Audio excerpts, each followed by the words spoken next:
Yes, friends, OGP on a Tuesday, the One Giant Podcast, where we are your host, Adam Armbrecht and Andy Makowitz. My friend, I come in jacked up. I got to be honest with you. I don't know if you watch us over on YouTube, but the intro music really does get me pumping in the mornings. It's important to get a little bit of volume in there and really start to get the Giants juices flowing. How are we, sir?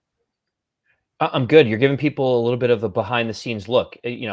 Adam basically turns on the intro music to OGP to get himself pumped up before workouts, before exercise, before cooking a good meal. So, kudos to you for picking that intro for us. You better believe it, man. By the way, back in the day when I think I'd sent over several samples and we could have gone a very different direction because I have an eclectic music taste.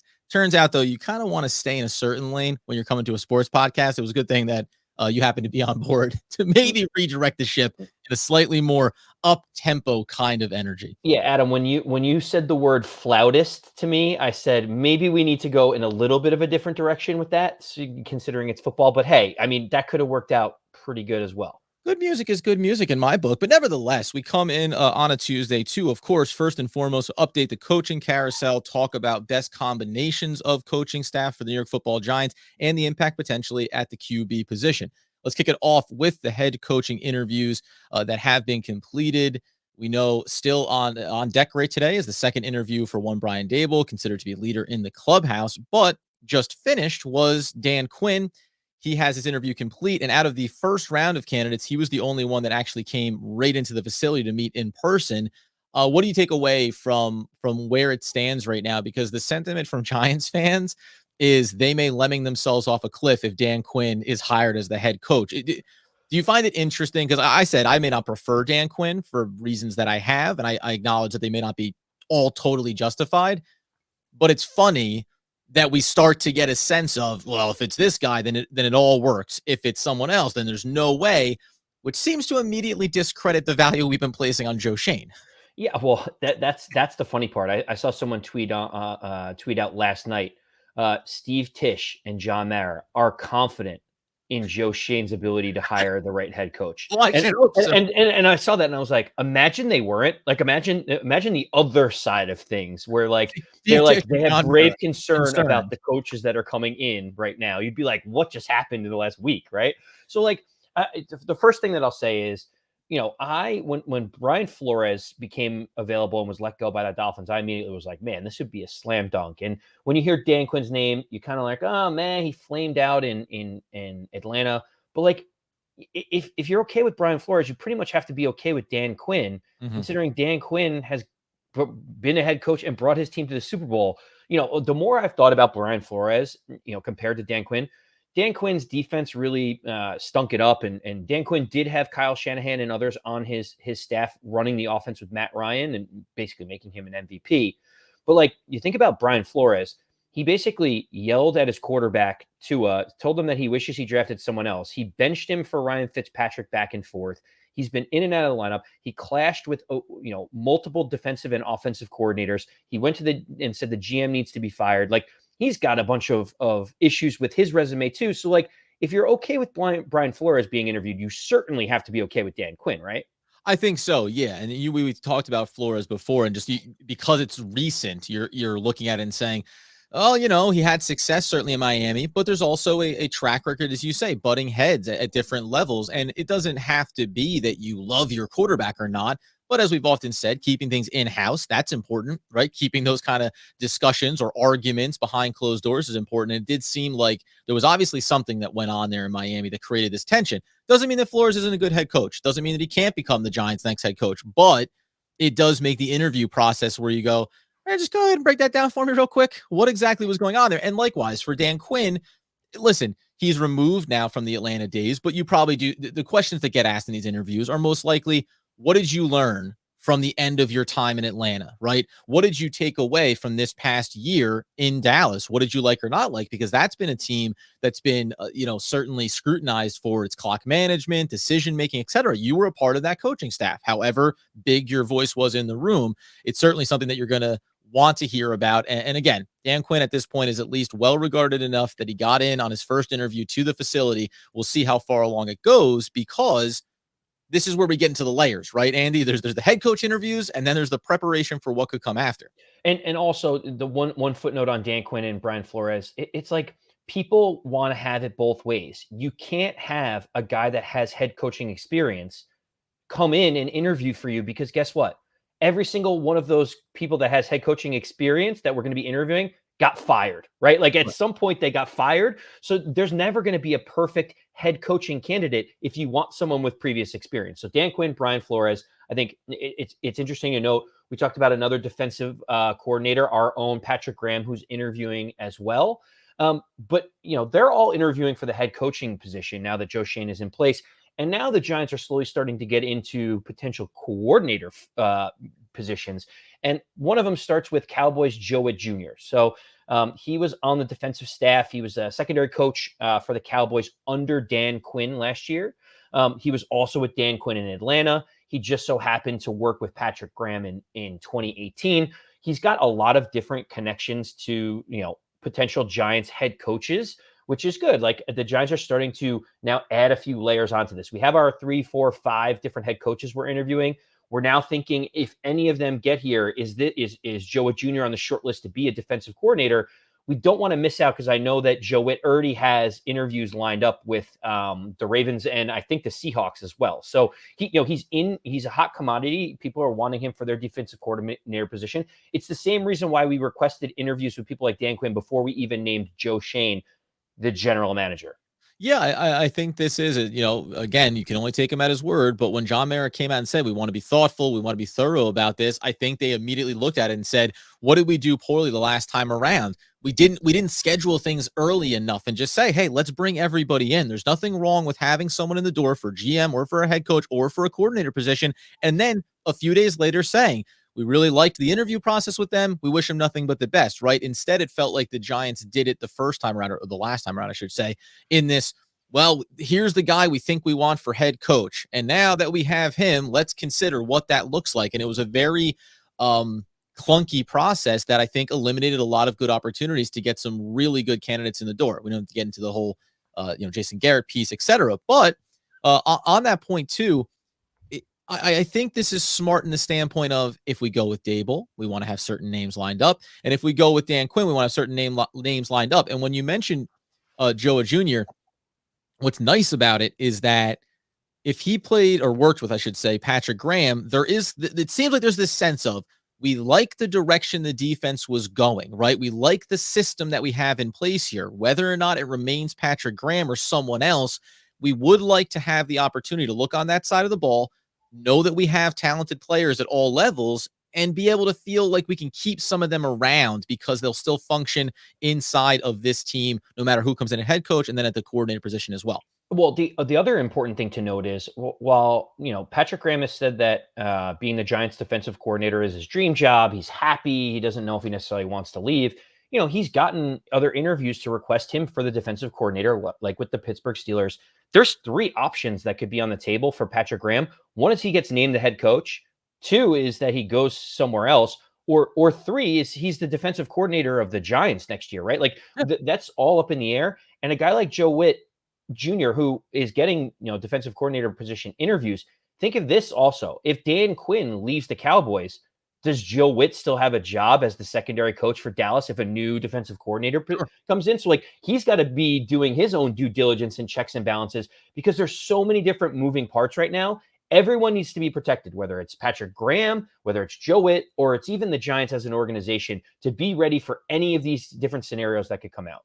I think the nice piece potentially, if Graham does move on, just, I'm not saying I want him to, I don't have anything against him, but new regime, it's okay to see that turnover, is that then the Giants, who paid him significant money to stay on as the defensive coordinator, would get out from underneath that. And we said this before, some teams, it doesn't matter as much, some organizations, the Giants are not the limitless fund of money to be able to spend necessarily. I'm not saying that they're strapped for cash, but they do look at these things, I think, a little bit. Remember, the Giants kept paying Patrick Shermer after he left, right? The Giants are going to be paying Joe Judge. Like they keep paying everybody because they keep firing guys before their tenure is over with the Giants. The Giants just like to pay a lot of head coaches, right? They just they're like, it's a charitable organization. They're like, you get fired but get paid. You get fired but get paid. It's like, how many head coaches are we going to have under salary that aren't coaching for the Giants? We said this right. They're good people at their core. There's been missteps, but they are good people, and that's what matters mostly. Not about wins and losses, friends. Now, in addition to that, then though, with some head coaching interviews happening, obviously for the Giants, coordinators getting scheduled here, there's been a little bit of smoke around a particular name that we had talked about as a potential head coaching candidate that we weren't too sure if we would lean into, as well as some other names. And to your point about as these cards start to shuffle around the league, coordinators all of a sudden that you wouldn't have thought would have been moved on from in an organization become available. Names that we highlight like Wink Martindale, Joe Brady, and of course Vic Fangio, most recently of the Denver Broncos. What's the spectrum on a lot of those names? And obviously Wink Martindale seeming to get a little bit of buzz here coming out of Baltimore. Yeah, so the one I think that's most interesting to Giant fans is Wink Martindale, and the reason why is twofold. One is during the last coaching interview process when we hired Joe Judge, Wink Martindale got a head coaching interview from the Giants, right? So the Giants brought him in the building. They clearly liked what he was building on the defensive side of the ball in Baltimore. Mm-hmm. So the second piece of it is there's already a little bit of smoke, and this could be like, Brian Daboll trying to get the temperature of the fan base on what's going on if he gets the job. There's rumors that if Daboll gets hired as the head coach, that he is, already kind of linked up and having communication with Wink Martindale, who, had been in Baltimore since 2012. Would you say it's a bit of a wink? I like what you did there. I see what you did there. That Don Wink Martindale would like that little reference that you threw out there. But listen, the interesting thing about Wink Martindale and why this could be a potential home run for the Giants is, this is a surprise fire by the Baltimore Ravens. Mm-hmm.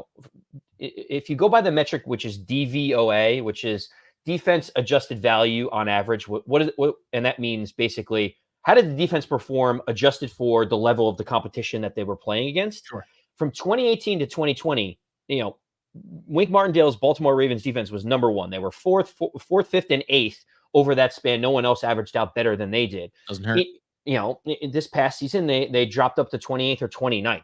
And a lot of that has to do with injuries. They lost their last 6 games. They need to shake something up, and they need to do something. Wink Martindale was in the last year of his contract upcoming. He would have been a lame duck defensive coordinator. There was a bunch of different things at play here. Don't be surprised if someone like Vic Fangio, who has familiarity with the Ravens, ends up going back to be the defensive coordinator for Baltimore. But Wink Martindale would be a great addition for the Giants if Patrick Graham decides to go, if Daboll likes Wink Martindale more. If you have Daboll as the head coach and you have Wink Martindale as the defensive coordinator, I think the Giants are already putting a really, really solid foundation after, taking all their time for the GM, taking this time for the coaching search. They'd be in a good position, Adam. No, 100%. And it's funny, we talked about this carousel of Patrick Graham interviewing places. Pittsburgh Steelers, they're waiting for somebody here. But, if they're looking for a defensive coordinator to join their staff, whether it's Wink Martindale or it's Patrick Graham, right, or it's Vic Fangio, like there's always going to be this third or fourth team waiting in the wings if it doesn't work out for one side or the other on the front end of it. I love the idea of Wink Martindale. Listen, I think the best thing from, I'll say from a Wink Martindale standpoint is he got an interview, as you said, last cycle for the Giants, but it's not unlike Eric Bieniemy in the Kansas City Chiefs organization where, well, is it you or is it the system? We know those head coaches are entrenched there and they're fantastic. They got such a great track record. If you're Wink Martindale, this is an opportunity to further elevate your head coaching profile, I think, right? If you come to the Giants organization and turn this defense into one of those top 5, and listen, we're not going to dream as high as number 1, but if you make them a top 10 defense and they show that consistency and you show the versatility of personnel, etc., well, then that next time around over the next couple of years, you could really find yourself in a lot more of these head coaching vacancies. Whereas prior to that, again, you get the sense that you're a system guy. Same thing with a guy like Bieniemy. So while I said I would not necessarily have been on board with Martindale as the head coach, as the defensive coordinator, I love it because I think that there's no denying what they have accomplished in Baltimore over, as you said, not just the last 3-4 years, but that's what Baltimore has been. They have been a defensive stalwart in the league year in and year out. And it always seems like, well, they added in some big pieces in free agency, certainly. They have a rotating cast where they plug and play with guys. And to your point, This past season, they were decimated by injuries at the cornerback position. So it seemed inevitable that you were going to have a bad bump. It's good for the Ravens. They felt like they were in this little bit of flux piece, and it's going to open it up, whether it's the Giants or another team. I think Wink Martindale is going to be that kind of coordinator that helps turn around that side of a ball for a franchise. Well, and as we talk about all these names that are available on the open market, like Wink Martindale, defensive coordinator, Vic Fangio, defensive coordinator, Dan Quinn, a defensive-minded coach. We had Patrick Graham, Brian Flores. We have a lot of different candidates on the defensive side of the ball. So far, Brian Daboll, Anarumo from the Bengals is also another name that's familiar with the Giants on the defensive side of the ball.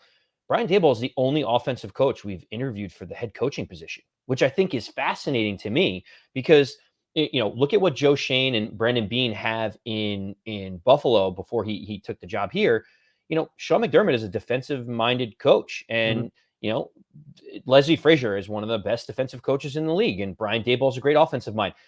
Joe Shane has already seen the defensive head coach work. He's seen it be successful and be able to build a QB. So I don't know. It's fascinating to me that there's only one candidate if they want to go offensively, and that's Daboll right now. It kind of lends itself to like, what do you think would be the ideal kind of trinity of head coach, offensive coordinator, defensive coordinator, or any positional coaches specifically, Adam? Yeah, one guy name there mentioned too was Joe Brady, obviously out of Carolina, a team that, Matt Rule, that was the hot name out there in the last cycle as well. He seemed to have some stumbles and may have used Joe Brady as the proverbial sacrificial lamb there, right? So he's, again, offensive minded. And Adam, imagine letting go of Wonder Kid Joe Brady only to step up and hire one Ben McAdoo as your offensive coordinator in Carolina. So think about this, Giant fans. If we would have guaranteed Matt Rule a 7th year as the head coach in that contract, he may have come to us and we could be the lucky owners of Ben McAdoo retread round 2 with the Giants. Listen, baby, as a coordinator, he was fine. You know what I mean? It just wasn't the guy with the slick back hair and the oversized suits that you wanted at the helm of this ship. But it does bring up, I think your point, it's interesting. The ideal version of these things, I think the hard part is, it's like right now we say, well, if you hire Brian Daboll and then you tell me it's Wink Martindale as the DC, hey, we're starting to put something together here, and you can look inside the Bills organization and think about who could be coming as OC for Daboll as well. They all kind of work in tandem, right? Like, if you told me Dan Quinn was going to be hired, while he isn't my first choice, I'm not going to sit here and say, well, if it's Dan Quinn, it's an absolute disaster. No, my next question would be, is Joe Brady on the list of possible offensive coordinators? Do you have confidence in him from his time in Carolina, in spite of being let go there, where the consensus was it wasn't about the play calling on the offensive side of the ball? There was other issues at play there, specifically maybe the quarterback, right? So you can construct a coaching staff that looks dynamic and has a guy with NFL head coaching experience at the helm with we still think, very bright offensive mind taking care of the things on that side of the ball. So everything works in tandem for me, right? Because my value on the DC, maybe Patrick Graham sticks around then, right? Is Dan Quinn, Joe Brady, and Patrick Graham a winning combination for a coaching staff? Maybe. Is Daboll and, who knows, Daboll and Joe Brady and Wink Martindale, is that a better version of it? It all comes down to, as we keep coming back to, you hired Joe Shane, you believe in him as the new GM of the Giants, so you believe that not only does he have the right mindset in hiring the head coach, he also understands the other pieces that are going to fall into place behind him to hopefully create the best version of this team going forward. There's actually a few other names that I think are interesting that are being batted around right now, and I think they're worth noting. One, just actually declined the offensive coordinator interview with the Carolina Panthers. He was like, nope, not interested in that job. I will hard pass on that because I don't know who your quarterback's going to be. And that's one Pep Hamilton, who's the passing game coordinator in Houston. Mm-hmm. He throughout his entire career, he's been, I hate using the cliche QB whisperer, but he has found a way to get the most out of every quarterback that he's worked with, whether it's Davis Mills this past year, whether it's Justin Herbert as a rookie, making sure that he gets acclimated. Back in the day with Andrew Luck, there's quite a few different places that he's gone to be able to show success. It would be an interesting hire as an offensive coordinator under Daboll to say, Daboll can call the plays. Pep Hamilton, your number one job is to get the most out of Daniel Jones. I mean, I'd sign up for that if that was the situation, right? Well, interestingly enough, right? So you say he declines the opportunity in Carolina because of the QB situation. And we've heard this at least that most GMs that interviewed for the position, including Joe Shane and coordinators that have been interviewed for the head coaching job, have the consensus has been Daniel Jones hasn't exactly gotten a fair shake. It doesn't mean that they all think he's a franchise quarterback, but just that, hey, circumstantially speaking, that was not great for Daniel Jones, for any young quarterback to be in that type of system and that type of turnover over the first 3 years. So Daniel Jones is going to get a fair shake. If Pep Hamilton was brought in and or was asked and declined, you'd say, well, maybe he's looked at the tape and he has a sense of what he thinks he has or does not have in Daniel Jones and isn't comfortable waiting the year out to get a new quarterback in. Likewise, you mentioned Houston. I keep coming back to David Culley. I still think that he should be a name on the list here because he also has a little bit of that whisperer tag around the QB position. So you start to wonder if it's Daboll at the top, then yeah, you can have a more QB focused mind at the offensive coordinator position or the QB assistant head coach position. So when we start thinking about ideal combinations here, I'm going to keep coming back to it right now in this moment. It's very fluid.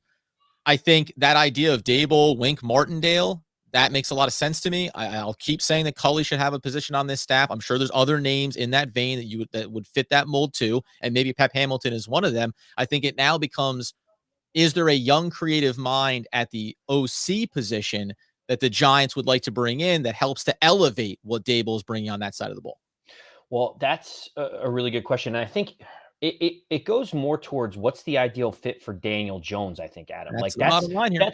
that is really what it comes down to. Because Or let me go ask, let's frame this though. The ideal fit for Daniel Jones is not saying that it needs to be the best thing for Daniel Jones. Like we can debate about what would be the best opportunity for Daniel Jones to have success in his fourth year, right? But it's also about saying this is the best version of our coaching staff, and Daniel Jones, you're going to sink or swim in this, right?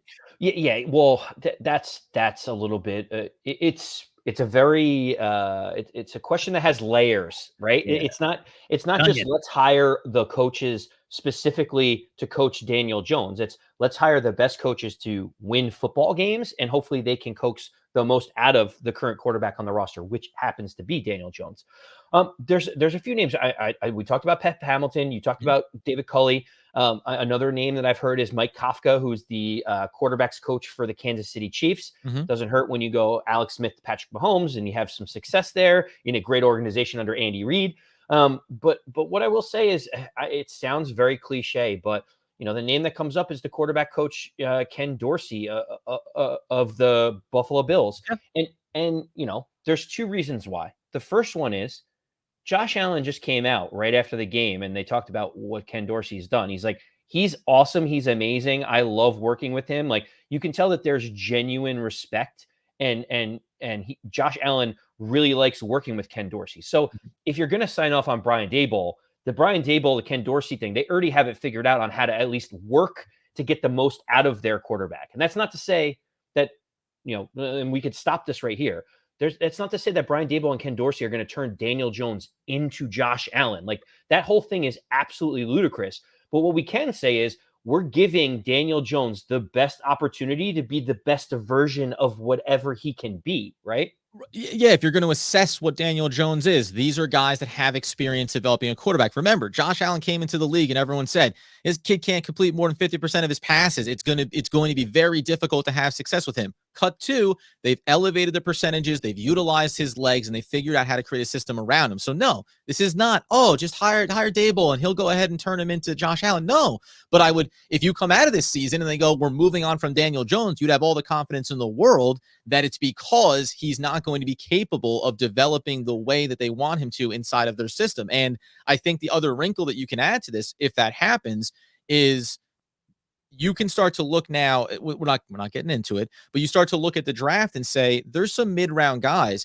A player out of Cincinnati that I'll throw out there that kind of fits into the Josh Allen mold is Desmond Riddler. He's a guy that uses his legs. He's a little bit aggressive with his throws. He needs to settle things down. Some mechanical issues. Like, I don't see the Giants running out to go get a top 10 quarterback in this upcoming draft. But again, if you believe in the Daboll system, right? If you believe that he can groom a quarterback that way, suddenly you can bring someone in the wings a little bit that maybe over the first year maybe over the first 2 years even, is going to develop into a guy that you think you can execute your system with. So it leaves a lot of opportunities on the table. And I do think that if the organization and a lot of these GMs, I'm going to put Shane in that boat, if they looked at Daniel Jones and said he didn't get a fair shake, I think the understanding is the construct you're putting in place is to say, let's go ahead and give this kid a fair look this fourth year, and then we'll make our choice, right? This thing isn't going to drag out. They're not going to pick up fifth-year options and develop Daniel Jones into his seventh year in the NFL. But I think you'll very quickly get a sense of where the staff feels, where the organization feels on Daniel Jones. And it's fair when you already have the guy in the building and he's already going to be on the books for $8 million and you can't move it and you're not just going to cut ties with it. You want to at least give your best chance to evaluate him properly. And sometimes coaching staffs matter, right? Having a guy in place that can help a quarterback get to the highest possible level, it matters. And I guess it's maybe splitting hairs about whether or not we think Jason Garrett at the very least is a good offensive mind. And maybe we should take some proof in the pudding about what we saw from him over 2 seasons with Jones. Well, keep in mind, with Joe Shane being hired, Daboll leader in the clubhouse, we're talking about Ken Dorsey as potential offensive coordinator. We love Daniel Jones because he is, someone that we drafted. We want him to be successful. He's a homegrown guy.